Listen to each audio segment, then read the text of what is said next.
Hello, everyone's Forest Focus. As Nottingham Forest look to get back on track in the Premier League after consecutive defeats. Can they do so when they take on an Ipswich team who are in the bottom three but have gained admirers for their style of play and to go with 4 points from the last 2 games? Joining us to discuss that and a little bit more is Pete Blackburn. First of all, Pete, afternoon, how are you doing? Yeah, I'm good, thanks. Absolutely freezing, but there's the perils of working from home. I guess I don't want to turn the thermostat up, but I did check the Met Office just before we came on, and I was pleased to note that I won't have to wear too many thermal layers on Saturday, so that's nice. Yeah, I'm good. What's the forecast on Saturday? It's picking up. It's picking up. We're actually in double figures temperature wise, so it's not be too bad. Okay, so I was thinking, what a weird time to stand on. I was thinking I might keep this beard until Saturday just for warmth, but as it's increasingly itchy and rough looking, I'll probably get rid of it now before that. So you've done me a good turn, even without speaking about football. So very well done, Michael Temple. How are you today? 23 degrees in here. I've just had my first festive sandwich in the season, and I think I'm a bit more warm-hearted than you two anyway, so can't complain. You bankrupting Trent Bridge if it's 23 degrees in there. Yeah, only my office, freezing everywhere else. You're controlling the thermostat from your office. Very good, very good. Right, let's kick things off then. We'll talk about the Ipswich game. I've got some potential lineups, one pretty obvious, a different one with around the number 10s, and then a kind of burn it down one, which I think a few people might want to see, and we'll discuss some merits of that. Then we'll talk about a couple of other topics, but it's mainly match focused. Kick us off, Pete. How are you feeling about this one in general when you consider our form of late? How are you feeling about it? Well, I think it's a fascinating game because of the way the two teams come into the game, with the form having sort of markedly changed over the last couple of game weeks, for us in the wrong direction, obviously. And also because I don't think we can still be too sure what sort of Forest side to expect. Injuries starting to become a bit of a problem and doubts lingering over a number of our best players. So I think we'll be sweating certainly until we hear from Nuno later, and probably until circa 1:30 on Saturday. I mean, putting that stuff aside, I think Nuno and the team will be looking at it as an opportunity to get back to I guess certainly performance more like ourselves, and hopefully to winning ways. Not out of complacency because of who the opposition are, and that they're a side sort of struggling down the other end of the league and newly promoted, but just because that's how we'd feel regardless of who we're playing at this moment. And we've obviously had a real blip, 2 poor performances, but both against sides expected to beat us because of where they are as clubs and their personnel and their finance and such like. I don't think there's anything shameful about those results, but the performances I'm sure won't be acceptable to Nuno, and he's going to be desperate to see a reaction here. I'm a real admirer of a lot of what Ipswich do. I think they've got real threats, but I actually also think this is a good matchup for us. I think they'll come and try and play. I think they'll be relatively high up the pitch in lots of moments. I think that some of their players will leave holes for us to attack, like Leif Davies, and I'm sure we'll get onto that later. So I see this as a good opportunity, an exciting one, and hopefully we can come out on top. Afternoon to a few people. Good to have you. Well, good to have everyone with us. But hello to Danny, talking of temperatures in sunny Tenerife on a rooftop. Hello to people in America, by the way. As Pat says, it is Thanksgiving. Apparently, I'd forgotten that. So enjoy your day over there. Quite a lot of people do listen to that in the States. So hello to you. Hello to everyone who's watching. Do hit like, as Big Arn says, makes a big difference. So just take a second to do that if you would. Has your view changed, Temps? A couple of weeks ago, you were looking at it not as a must win or an easy win or anything like that. But I think when we were third in the league, we all thought this is one we probably will win. Then we go and perform not so well in 2 matches. They look a lot better. Has your perspective changed on the game all in the last 2 weeks or not? No, I still think we'll beat Ipswich, and I still think we'll do it by imposing our game plan. The mistake we've made with hindsight is that we've tried to play that same game plan against teams that were better than us, and we've been found out a little bit over the course of those 2 games, both through absence of personnel, some of which I think will be restored for this game. But I think the tactical approach was right, and of course the mindset shifts when you're playing against someone that you're better than. And I do have a little bit of a love-in with Ipswich. Of the 3 promoted teams, I like the story behind it, as we said earlier in the week. But facts remain, they're in the bottom 3. They've conceded 23 goals. I think they've scored 10 or 11, so they're there for the taking. And what makes the game interesting in Prospect is they also play a 4-2-3-1. They also have progressive wingers. And as Pete said, that means they are vulnerable to teams who are adept at counter-attacking, which is our absolute strength. Yeah, I mean, I've done the Ipswich opposition preview already, Pete, and it's really fascinating. Like, I think McKenna's fantastic. I had a real bugbear with Vincent Kompany in the way he went about it. I thought it was stupid. Burnley. It feels like McKenna is slightly different, slightly more pragmatic, but very trusting of his players. It's from what speaking to the Ipswich fan, and I'll put it out on Friday. Basically, they will go 1 for 1, and if you attack with 5, we'll defend with 5. It's all very fluid. I really love what they're doing, but do you think that they're going to come here and pose a big threat and just play their own way, or is it one where we can still exploit them? I suppose Leif Davies is the big one you mentioned earlier, which we'll probably get into Elanga later. But in terms of how they play, is it one where we can really exploit it if we're at it? I think so. Like I said, I think, and for all the reasons Tim said, I think it's a really good matchup for us. I mean, the threats they carry are pretty obvious. It doesn't take a genius to look at that stuff. I mean, Liam Delap is very much carrying the attack at the moment. 7 goals and assists, which I think is more than double anybody else on their sort of lists. And worth saying, I think he's outperforming his XG pretty significantly. So he's clearly a real threat at the moment. Someone high on confidence and scoring some excellent goals. And elsewhere, Davies and Hutchinson are massive threats, I think, for different reasons. I think coming into the season, I had expected both of them to probably maybe have a slightly more consistent impact than they've had so far. But I think Davies has been a bit unlucky. I was having a look at the chances he's created, and I think he's created 28 chances according to FOTMob and 9 big chances, and he's only got a couple of assists to show for it. So he's probably been a little bit unlucky with the players around him. And Hutchinson is showing up in moments, isn't he? Like we saw last time out. I thought he looked incredibly lively, and really from minute one carrying a real threat. So I think there are sort of obvious threats in their team, but as you both identified, I think it leaves space for us. It's opportunity, and Temps mentioned they're likely to play the same system as us. I think that's another great opportunity for us because it presents all of the opportunity and none of the risk that we talked about in the last couple of outings. I was really concerned about the way that Newcastle and Arsenal matched up against us and their sort of their chance of really getting bodies in central areas of the pitch and exposing our numbers in there. And I think that played out in both of those games in slightly different ways. In this one, I just don't see that being a scenario. I think we'll have more than enough of them in central areas, particularly if Gibbs White is fit and can play that 10 role. And I think, as we're going to talk about, it's an absolute recipe for Anthony Elanga to try and get some form back, hopefully, in behind Leif Davies, isolating a centre-back and hopefully getting some joy for us. So, as you do, I really admire Ipswich, and as Temp said, bit of a love-in. I'm a big fan of Kieran McKenna. I think he's doing everything in a really, really balanced way, so it seems more pragmatic than the sort of managers you mentioned, like Kompany, but they're still exciting to watch. They take the game to the opposition. They carry a threat at all times, so there seems to be a real balance about them. But I do think all of that stuff provides opportunity for us. The psychology of the game is interesting, Temps, but I'm thinking more from the fan point of view in this one, because it feels like if we win, like, oh, we're back on the European chase, everything's good. If we lose, it's going to be an absolute meltdown, and people will say we're worried about relegation and all that stuff. All of a sudden, what are your thoughts on that and how it plays into things? I don't think it impacts players at all, I'd imagine. What do you reckon? Yeah, it's hard as football fans, isn't it, not to be jubilant when you win and completely down and out when you lose. And I think there's probably the same type of supporter that thought we were going to finish third in the Premier League 2 weeks ago, probably thought we were going to be relegated in each of the previous 2 seasons. I don't think it affects players in quite the same way. They understand that there's going to be peaks and troughs, ebb and flow in any particular season, and that's what we're seeing.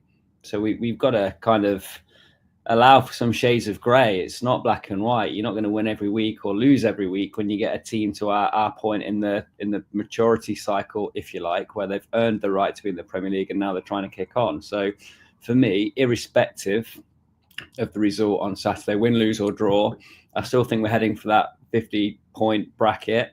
and I still think that puts us bang mid-table.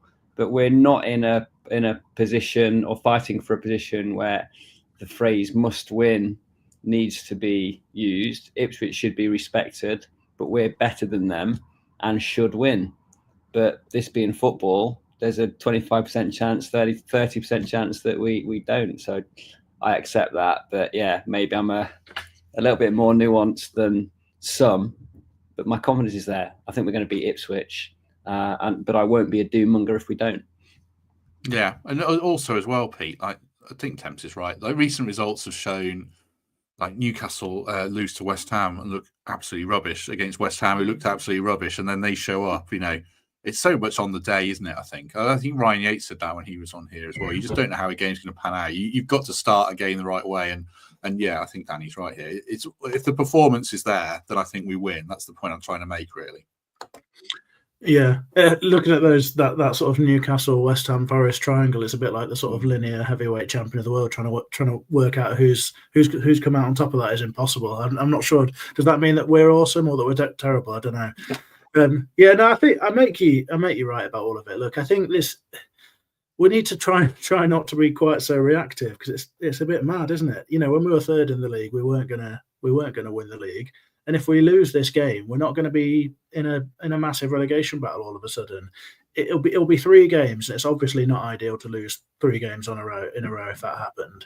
But only one of those results would be actually genuinely surprising. And Ipswich are a good team, as we've just banged on about. So, it's a long old season. It's still November, and we're sitting pretty in the league. So I think we need to just chill out a little bit and just let things play out and enjoy the ride. But I think if the fans are going to make noise, let's do it at the City Ground, because this is exactly the sort of game where in the last sort of 12 to 18 months, it's been a little bit quiet, and we've been on these pods after games saying like, it was all just a little bit edgy at the City Ground this weekend. And we need to change that. So let's do that during the game, lift the players, do what we've done so many times before and get them over the line. And let's make our noise at the City Ground rather than making it on social media after. Yeah, Dan says it as well here with Ipswich, beat Spurs, who beat City, but then Ipswich lose to West Ham and played really badly as well in that one. So yeah, that's how it seems to pan out.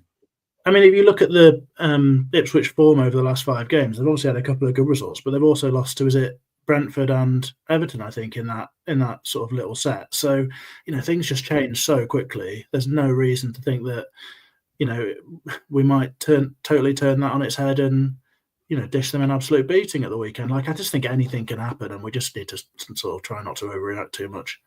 Yeah, and Ipswich were pretty horrible against Everton. I think that was Everton did an Everton on them like they did against us at the Sea Ground last year, and just made it absolutely horrific. And they couldn't cope with that.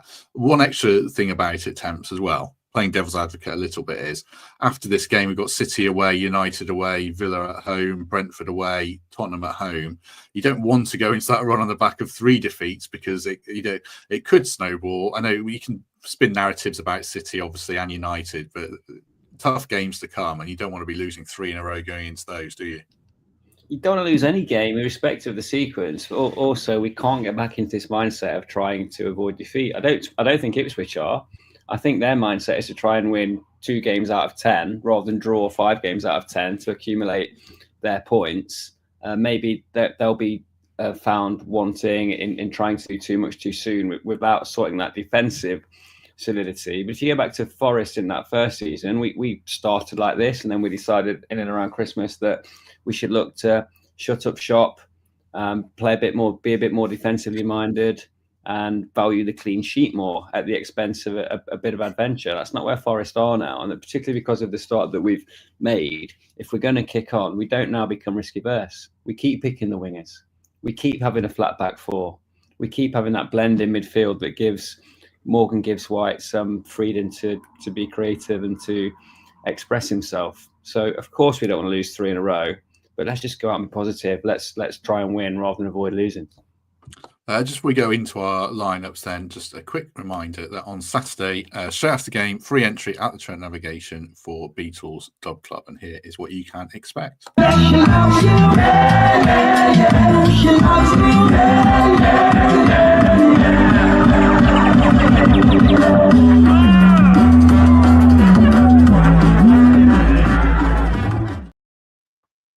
should also say after the City game, that's coming up on Wednesday. It's happy hour there. The games are all on Amazon, so you can get discounted beers and pizzas at £8.50 during the game. So I'll make more mention of that next week.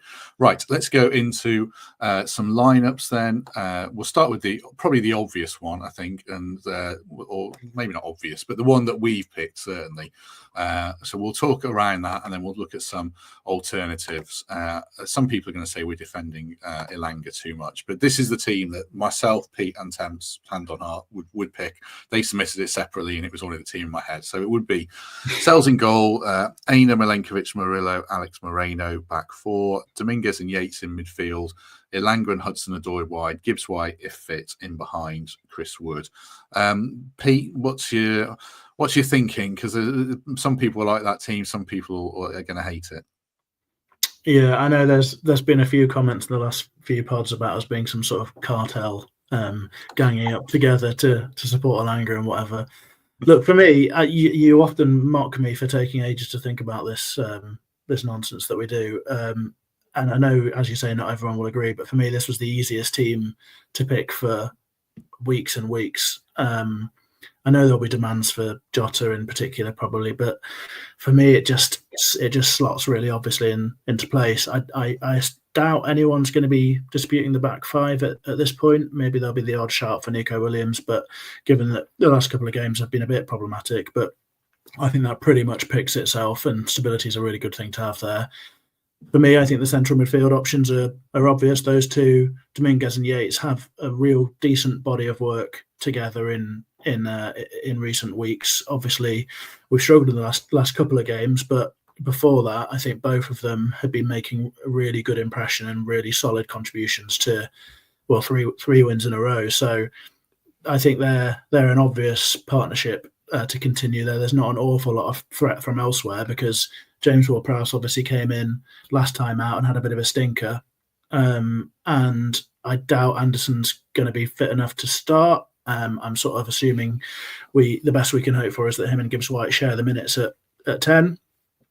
So that's obvious to me. And then for all the reasons that Temps has discussed at length, I think you go in with Hudson-Odoi and Elanga.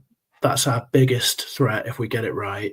I think both of them can seriously trouble this Ipswich side. If they line it with Tuanzebe at right back, I think he's not going to enjoy Hudson-Odoi isolating him, taking him inside onto his left foot and causing him real problems. And Elanga is potentially going to have the run of the pitch on that right-hand side if Leif Davis attacks as we expect him to, being such a sort of key part of the way that Ipswich do things. So for me, that seems absolutely obvious. Gibbs White, slightly hopeful punt because we're not sure where he's at.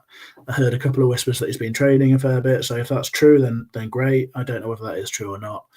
But fingers crossed we can have him because, you know, it's such a drop off for us when we don't have Gibbs White or Anderson in that position, the fulcrum of our team. And then again, another obvious shout with Chris Wood at the top. I don't think Taiwo did anything to harm his cause last time out, and certainly didn't really have any opportunities that he spurned or anything, and put in a decent shift out of possession. But Chris Wood's our main man. He's our real goal threat right now, and we need to get back to our best with him there. So yeah, like I say, for me, this was actually a relatively easy pick. What about you, Temps? Was it as easy? Did you give it much thought, or was some of them a bit closer to the top than others for you?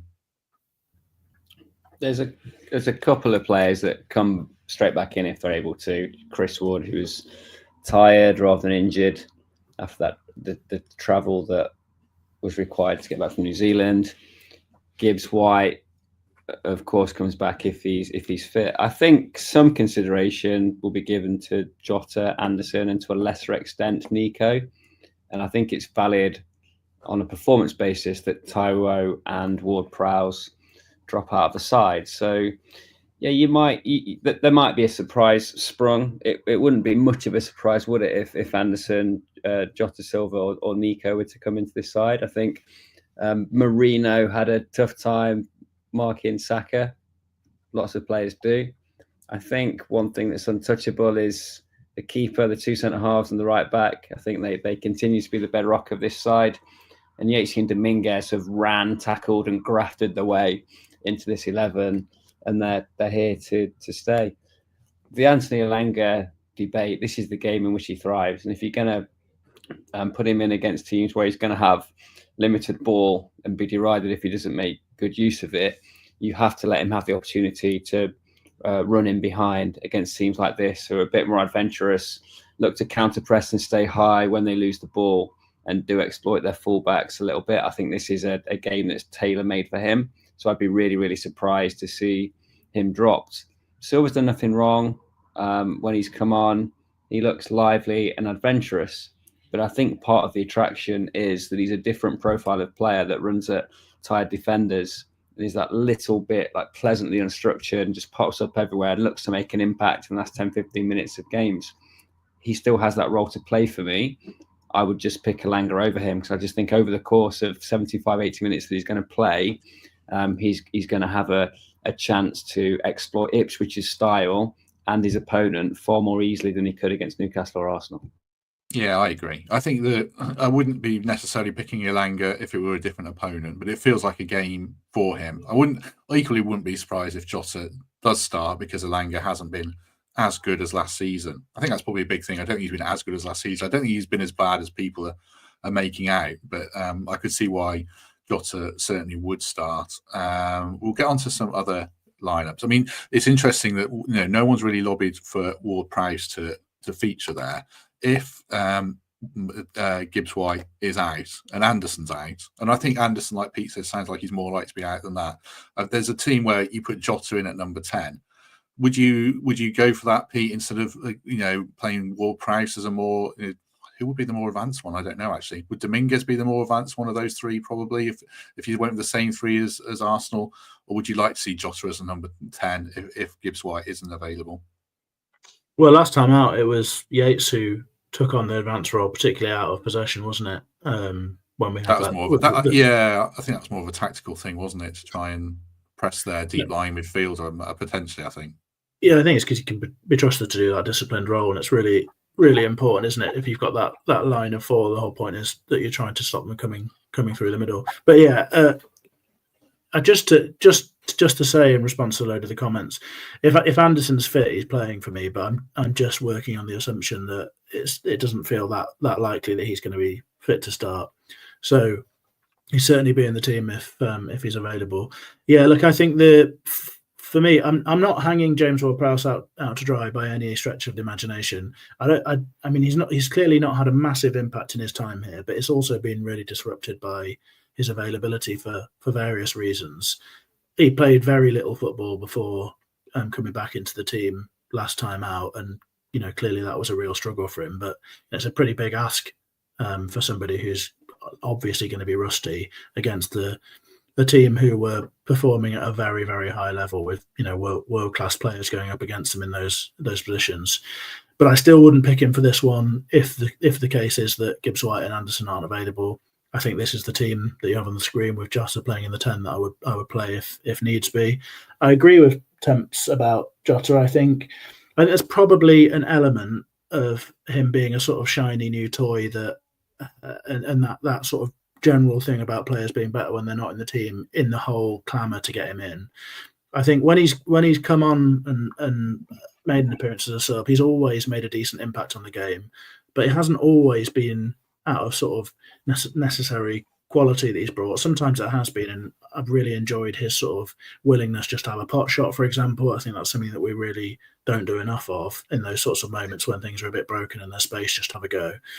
But also, I think he just brings a sort of fresh intensity and tempo to things in his running at players and his harassing and his work rate that is exciting to see when he comes off the bench. But that's easier to do, isn't it, in those circumstances, and wouldn't have quite the same impact necessarily from the start.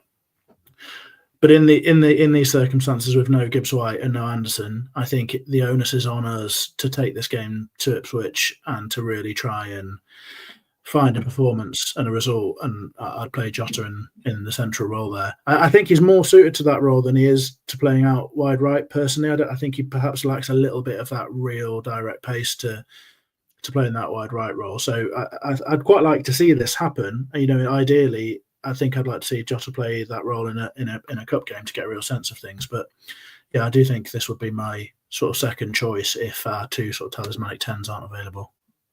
James in the chat says about Nuno says that Morgan and Anderson will be looked at tomorrow. No new injury worries. Is that from his press conference just now, James? Because that starts at 1:30. So has he gone with that? Is that early, or have you taken that from somewhere else? Because we'll talk around that if we can, certainly.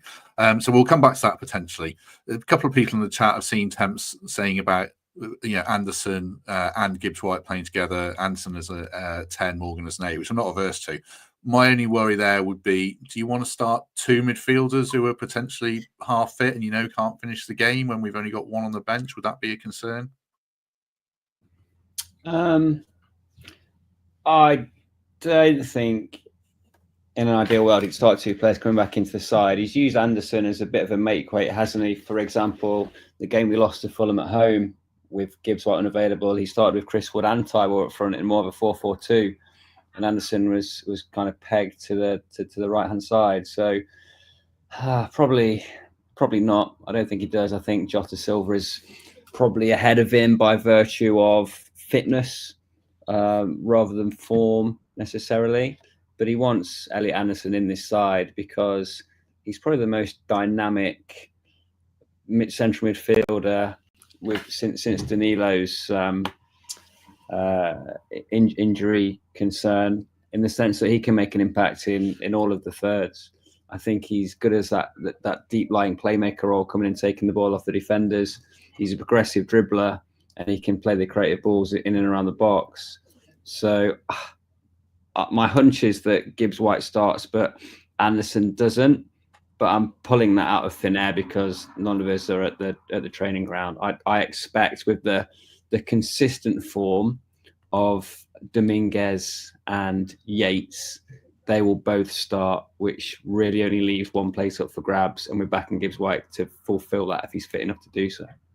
Yeah.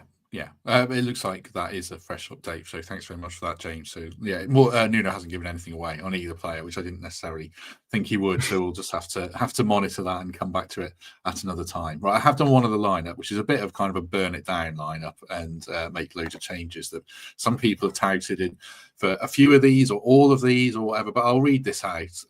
So I've seen shouts for the following players like Miguel, Williams, Anderson, Jota, Sosa, all's come in. So it will be Miguel in goal, Aina Milenkovic, Murillo, and Nico Williams coming in at left back, Anderson and Dominguez in field, Jota and Sosa as the wingers, Gibbs White and Chris Wood up front. Pete, any or all of those make sense? Would you like to see that completely rip it up and give these lads a chance team or not? No, not really. I think I'd be a bit worried if we went down that route. I mean, it's a lot of change, isn't it? And it's also a totally different way of playing as well. I mean, I'm not remotely convinced. You can make arguments for individuals, but I certainly wouldn't be doing that as a collective set of changes. I don't think Nico's really done anything particularly wrong in his substitute roles. But I think there's a value to stability, and just as we were talking about with the whole sort of being reactive conversation earlier, I don't think team selection applies in the same way. We might have had a couple of poor games. One a lot poorer than the other, I think. But before that, we'd had a series of wins and a series of good performances when pressure was on for us to rack up some points. And a lot of those players that you've whipped out of the team there played, important roles in those things.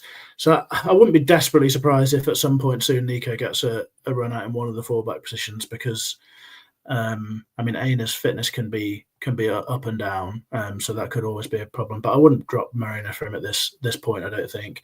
Anderson, I think, is a first choice central midfielder for us if and when he's fit. I think he's our most complete central midfielder. He's the player that can most do all aspects of the game, and I think we struggle with having sort of players who are a little bit bitty in those central areas who can do certain aspects, but perhaps not so many strings to their bows. Where I think Anderson can pretty much do the lot and he's versatile. So he's in my first choice starting 11 if he's fit, but I'm just not expecting him to be fit enough to do it. Sosa over Hudson-Odoi, I think, would be a big old shout. Whilst I don't think Callum has been at his absolute best, he has still come up with moments, and I don't think you could really say from Sosa's sub-appearances that he deserves the start over him, even though he has the odd moment where he looks a bit special. Jota's obviously going to be the big one that everyone's clamouring for, but for all the reasons that we've outlined, I just think it has to be Elanga there in this game. And if Jota's going to get an opportunity, I think it might be more likely to be centrally. Paul and Will both make good points in the comments. Elanga did go off injured, obviously, against Arsenal, so we're hoping that he's okay, and it was more of an impact injury. And Will asks who would play if Elanga's out. I mean, surely it's Jota, isn't it? I can't imagine you could maybe play Dominguez out there or move Sosa can play out there, but I think we just assume it's Jota who's done more than enough to earn the start. I mean, I think that's probably our best midfield three. There's arguments around, Sangare and other players, but Anderson, Dominguez, and Gibbs-White I really like as a three, and I maybe even swap Anderson and Gibbs-White in the long term. I'm not sure, but it's a lot of changes to make. Going through a few of them individually, then any temptation at all to remove Matt Sell's attempts, 6 goals conceded. I'm not sure how many in 2 games. I'm not sure how many you could blame him for necessarily. I didn't even notice you had Miguel in there. What about you, Temps, on the keeper? Well, first of all, it's like that photo looks more like me than it does Carlos Miguel with advancing grey hair. No, Carlos Miguel is nowhere near Matt Sells in the selection pecking order, and I expect him to play backup all season. I get the Nico argument off the back of Marino's last 90 minutes, but I don't think he favours the left-hand side. I don't see why we'd shift Dollarena to the left to accommodate Nico when he's been playing so well, so that the back four stays the same for me. Yes, Anderson could come in for Yatesy, all things being equal, if he was fit, and we wanted to just be that little bit more dynamic, that little bit more assured in possession, and without quite the same need for a midfield enforcer against one of the lower sides. I can't make a case for Sosa. He looks lively without being anywhere near the levels of Elanga or Callum Hudson-Odoi. And of course, I'm interested to see how Jota Silva would get on if he had a start. But Elanga is ahead of him for me in the pecking order. I rate Elanga as a 25, 30 million pound footballer, and I see Jota Silva as a 10, 15 million pound footballer at this moment in time. Chris Wood's timeless, should be given a 10-year contract and has to start, and we want one Gibbs-White back. So there you go. So that's my view. I think with what you've got on, with what we had on screen at the start, Matt, I don't know if you can flick back to our original. Is that for the police coming for you or Pete? that was outside my window in which one? You want me to go back to the first team? Yeah, hang on a sec. Flick back to our original lineup. Mm-hmm. For me, if Elliot Anderson comes in for Ryan Yates there, that is a dynamic, balanced side that can give any team in the Premier League a game. And I think our best 11. I've kind of discarded Danilo and Sangare from that mix because they've been absent for so long.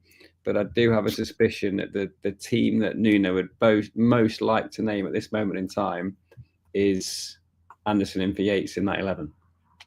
Yeah, I think that's fair. I don't know. Nuno, I think he loves Yates. Whether he'd pick Yates over Dominguez, I don't know. But I think that's probably swap Yates for Anderson is probably our best team. I think Danilo's got a lot to offer still, and we'll see what Sangare can do when he's fit again. Any thoughts on that, Pete, as our best 11? I think if Nuno was picking his best 11 from what's available, I think he'd put Anderson in for Dominguez, not Yates.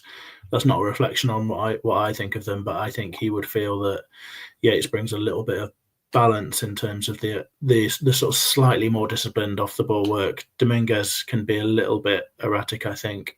And whilst I personally really, really rate him as a footballer, I think we've seen from Nuno's time so far that Dominguez has only really had opportunities when there's not been an awful lot of choice, and he's won a place in this team now through a series of really good performances. But he did that early on in Nuno's reign as well, putting into some really decent performances, sort of floating in from the right and other roles, and still found himself out of the team pretty quickly when we had central midfielders available. So my suspicion would be that he's probably not Nuno's first choice.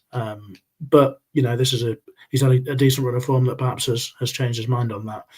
Like you guys say, I think the really interesting thing will be Danilo coming back, because I think he adds a lot of attributes that we don't really have in the team otherwise. But I think it's just tremendously hard to find a blend that works in the Forest midfield of just two players. I think if we play a flat three in midfield, then there's a really nice balance there. But given that we've got these assets at number 10, it makes it a little bit more difficult. And can you play against some of the best teams in this division without a genuine six, a real sort of monster destroyer in there? I think it's difficult, but that's where we are at the moment.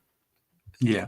Sean asks about Sangare. He last played right at the end of August, and he was meant to be out for 3 months, so September, October, November. He should be close. I saw some talk that he's been spotted around training as well, but I don't think he's going to be back on the pitch necessarily until around Christmas time. If he's not, not seen him yet, it might be on the bench soon, but I don't think he's going to be pushing for a start anytime particularly soon. So yeah, right. I think we've covered pretty much all the game there. So just a word for our second sponsors, Home Move Estate Agents. Thank you very much for their backing as ever. Thanks to Ben Sales, you might see spotted around the ground. I don't know if these two are still for sale. I took this off their website recently, but there's some lovely stuff on their website if you're looking to buy. I can see Temps on the screen. Are you looking to move, Temps? You're looking very intently at those houses. Just a couple more for the investment portfolio, I reckon, Matt. Bit underexposed in Bramcote at the minute. Well, if anyone is looking to buy or sell, check out the Home Move website. The link is in the description, and like I say, you can see Ben dotted around the ground. Brian Clough Upper, if anyone's around there, you might see him there, and they are 5-star rated on Google. He's got the jacket with Home Move Estate Agents. That's how you know him, obviously. Right, let's move away from the game. Unless have either of you chaps got anything else you want to say before we move on, or not? Nope. I was going to pull out Maury Hutchinson as another player to be wary of. I think Delap gets the headlines because of the goals and the assists, but just against Man U, very comfortable on the ball, takes his pop shot and gets at his man. And there was a reason why Chelsea valued him in the manner that they did. So I think he's another one to watch. Smodics is probably what we expected him to be after being free scoring in the Championship. He has to fight for his chances, but he takes them when they're there. So there's 3 players in that side that carry a genuine attacking threat. I don't think we should in any way hold them in higher regard than the players that we've been able to sign. But they do have a sting, Ipswich, and whilst they do have these defensive frailties, they'll have moments in games where they can punish you if they take their chances. Yeah, I think Smodics and Hutchinson are interesting because they're going to give, I think, say it's Yates and Dominguez, they're going to give them a challenge. They'll take up interesting areas, so that'll be a good battle. And the other one, Pete, we haven't really mentioned is, I think it'll be Delap v Milenkovic. Milenkovic will want to mark Delap. That'll be a good battle. But maybe he puts himself on Murillo. I don't know. But how the centre halves cope with Delap. If they cope with Delap, I think that really increases our chances of winning, doesn't it? Oh, absolutely. As we said earlier, he's comfortably their biggest threat in terms of actually finishing the opportunities. I think both Milenkovic and Murillo will probably have a role to play in keeping him quiet, because we see from Delap that he's quite a complete striker. He's an aerial threat and a physical lad, but also he can move with the ball and travel at decent pace carrying the ball as well. So I think we'll likely need both of their assets in that brilliant blend that we've got at centre half to keep him quiet. But I think we do have the sort of the players in those positions to do a job on him. Yeah, Steve mentioned as well. We've had some good vibes and good results against Ipswich over the recent years. I don't remember them beating us recently. I know. I think the fan who's on tomorrow said that. Chris Cohen against Ipswich, obviously Lewis against Ipswich as well. Another one of those goals will be the Jordan Smith save. The Jordan Smith save in the same game, yeah. So we've had good moments and hopefully more to come. Just away from the game then, a couple of bits to touch on before we go. Just briefly, there was the vote, Temps, for APTs, which is not getting into the weeds about it. Associated Party Transactions, I think they're called, for sponsorship, where if you're owned, you can buy, say, a station state or a very wealthy owner, you can sign sponsorship deals that are worth huge amounts of money when they're not necessarily worth that amount of money, I guess is the argument. There was a Premier League vote. Obviously, City voted against it, Villa, Newcastle, and reportedly Forest as well. I was wondering why Forest would do it, because it feels like they'd be entering into an arms race they can't win, because Evangelos Marinakis doesn't have the wealth of Man City's owners or Newcastle owners or Villa's owners. Can you see any, well, am I explaining, can you see any merit in why Forest would vote with those clubs? Yeah, I can see why Forest have voted as they do. Profit and sustainability rules are designed to allow the incumbent superpowers in any league to feather their nest and maintain their position, because their income comes from the club itself through broadcast rights, through commercial revenue, and from match day revenues, be that tickets, hospitality, or shirts. So what you see with these clubs that have an ambition to join that elite is a need to overfund their clubs to enable them to compete on the field. And one of the big workarounds to profit and sustainability rules that Man City have found in the view of the Premier League is to execute a series of associated party transactions. So in this case, for example, Etihad Airways, ultimately owned by the ownership group behind the club, have significant sponsorship agreements, which the Premier League deems may be overvalued. The brand might not be getting as much from that transaction as it puts in, effectively accusing Man City, I think, of injecting cash by stealth. So it appears on the profit and sustainability rules as commercial income, when in fact it's an injection of cash from the owner. I think what we've seen with Marinakis and the current Forest ownership group is this willingness, desire, and ability to put in more money to Forest to fund the sporting operation than the sum total of what Forest earn as a football club. And I think the fact that Newcastle voted in Man City's direction as well demonstrates the thing that those three clubs have in common is that their ownership groups have more wealth than that's generated by the club itself.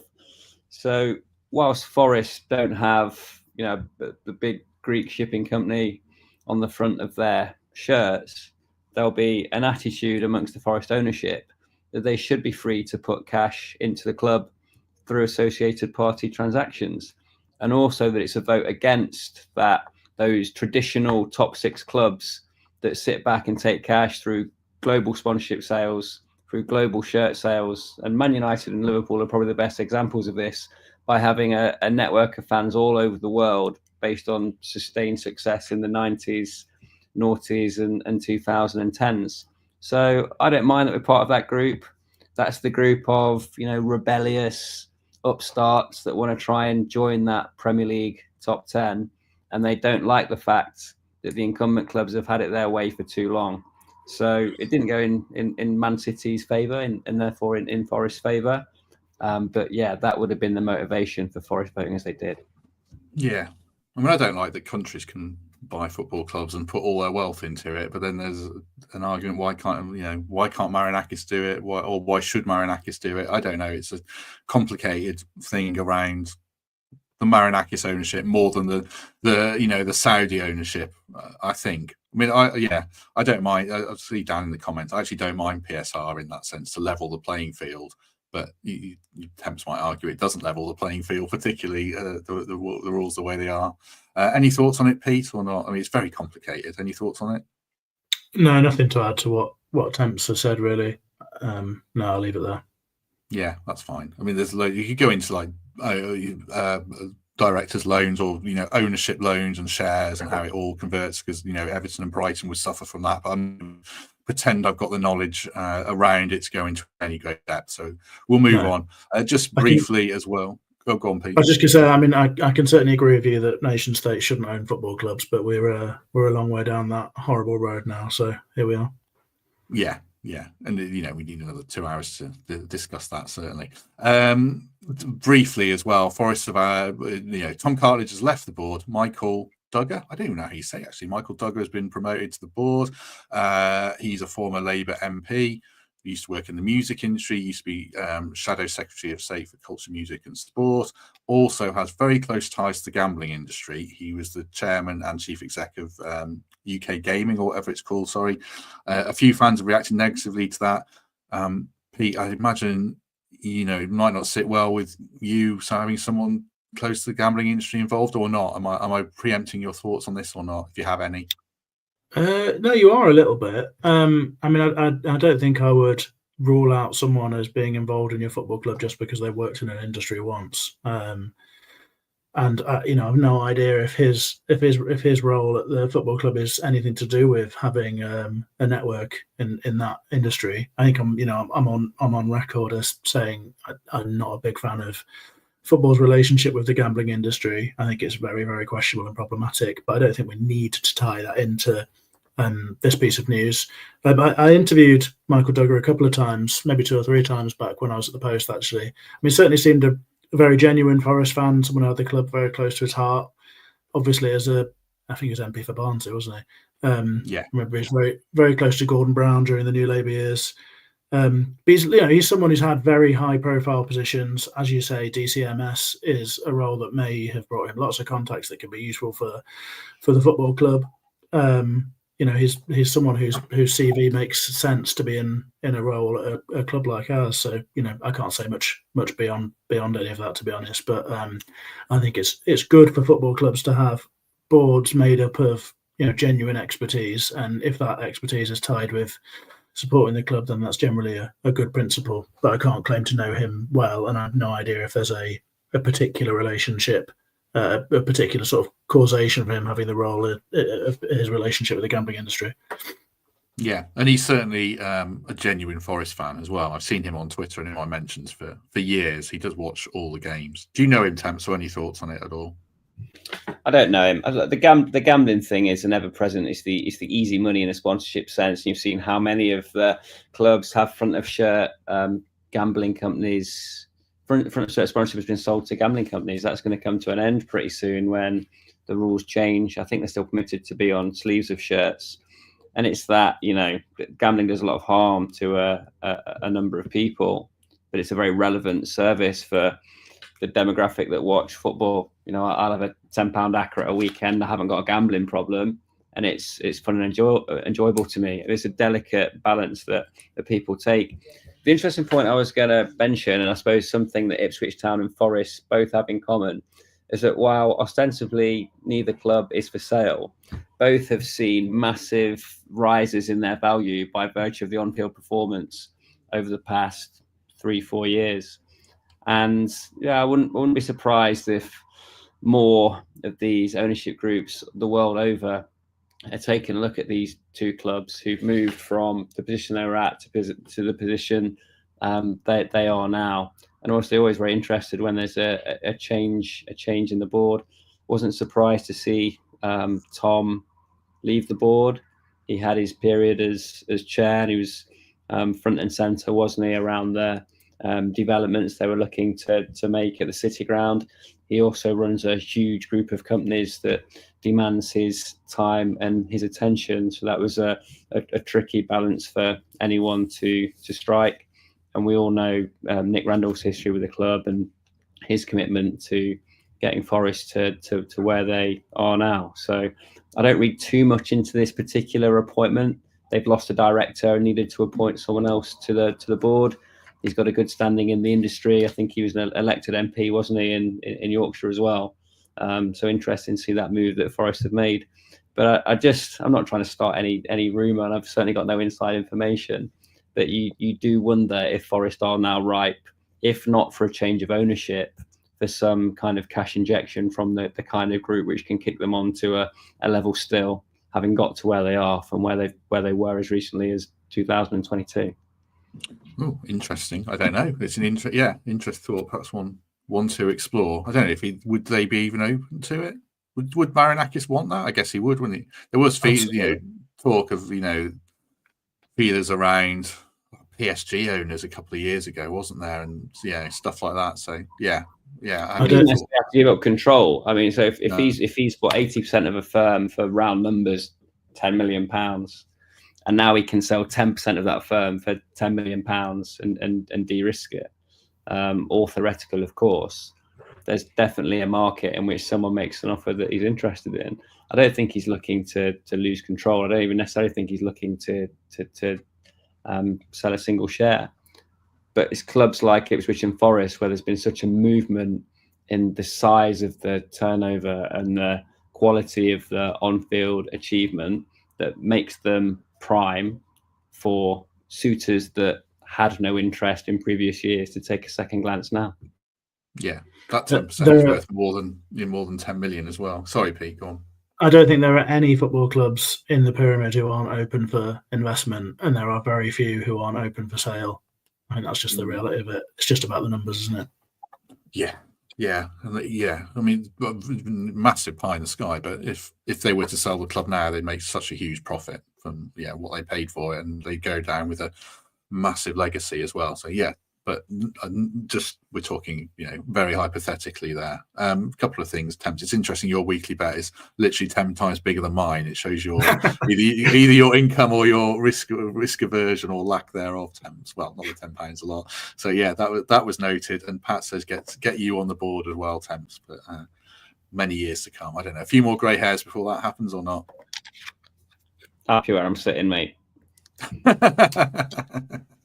I think we're all there on Saturday. So, yeah, looking forward to it. My daughter's coming along to that one as well. So, hopefully she sees a win. Right. Anything you want to add or any other business before we go, Pete Blackburn? Nothing from me. I think you put on the list that there may be a new deal in the offing for Ole Einar, which would obviously be fantastic news if that comes off. But no, nothing else from me. Just looking forward to getting back to the City Ground on Saturday and hopefully turning the recent form around. I think we've got everything that we need to get a really, really good result and hopefully a brilliant performance. So yeah, I'm excited. Yeah, I was going to say, go on, Pete. Temp, sorry. Sorry, I was going to dive in and give you my final thoughts, but I think we'll win at the weekend. We don't have to. It's not must win for the outcome of our season, but I think that feel good factor will be restored for the manager, for the players, and amongst us as supporters as well. And my usual plug for the Trent Bridge Drone Show. We've got 12,000 people coming over 2 days to hear Matt Lucas narrate a Christmas carol with 600 drones in the sky over Trent Bridge. So if you haven't got your tickets for that yet, come along next weekend. Very good, very good. It looks like Nuno said as well, by the way, that Elanga will face a fitness test, which doesn't surprise us necessarily. So nothing massively new there. Yeah, Pete mentioned Ole Einar. I was literally just going to say that Paul Taylor in the Athletic had reported that they're in advanced talks, which means it's probably close, but I don't think there's anything we could say because we've discussed it at length already. It feels like it's been going on for weeks and even months on that front. But yeah, Ole Einar looks like he should sign a new contract. Also, someone mentioned to me that there's a new Forest book out for something at Christmas. Just can't get enough. The Steve Cooper Years by Christian Brown, who's part of Red Side of the Trent. If you guys listen to that, so if you're looking for some Christmas reading, just can't get enough is there for you. I think that was everything. We're back tomorrow, the Ipswich opposition preview with Joe from the Blue Monday podcast. It's really good because the promoted teams, we don't know so much about them, so it's good to get a different in-depth perspective on them and see if what we think about Ipswich is accurate or not, and some of it isn't necessarily, or what I think about them. So yeah, do check that out. And then we're back on Saturday. I think it'll be 7:30 p.m. because like I say, I'm going to the game, so I've got to get back and form some thoughts about what I'm going to say at least. So do check that out. I think that's just about everything. So yes, if you have liked that, do us a favor, do hit like, hit subscribe. You can become a channel member. You can sign up for Patreon and get this ad free, and you can get interview episodes early. The only ads you'll get are my magnificent reads that I do. So yeah, it's worth that if you've got a few quid spare, which I know not everyone does at this time of year, but something to consider. So yeah, give us a lovely review on iTunes and Spotify.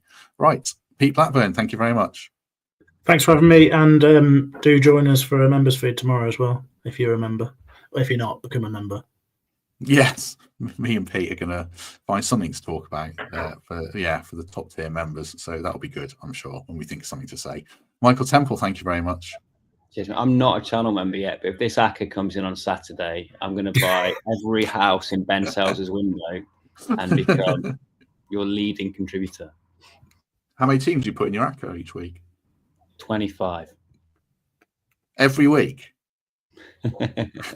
No, I always bet with Forest, and I always like that to win by more than one goal. But you get a bit carried away, don't you? And yeah, I've never won a 10-leg ACCA in many years of trying, but yeah, it's a fun thing for me, and not something I'm trying to do to secure future wealth. No, Someone's got to no. put some food on the table for these poor buckies, haven't they, Temps? It's a slippery slope talking about gambling, isn't it? I just yeah, I withdraw all my comments. No, it's not the way to make a profit. Certainly, I would say. Certainly, in my case, it's not. But I do have I waste £1 a week every week on the Premier League games. So there you go. Right, like I say, we shall be back tomorrow, and then Saturday, and then Monday to review whatever happens against Ipswich in full. But if we don't see you, then hopefully we shall see you soon.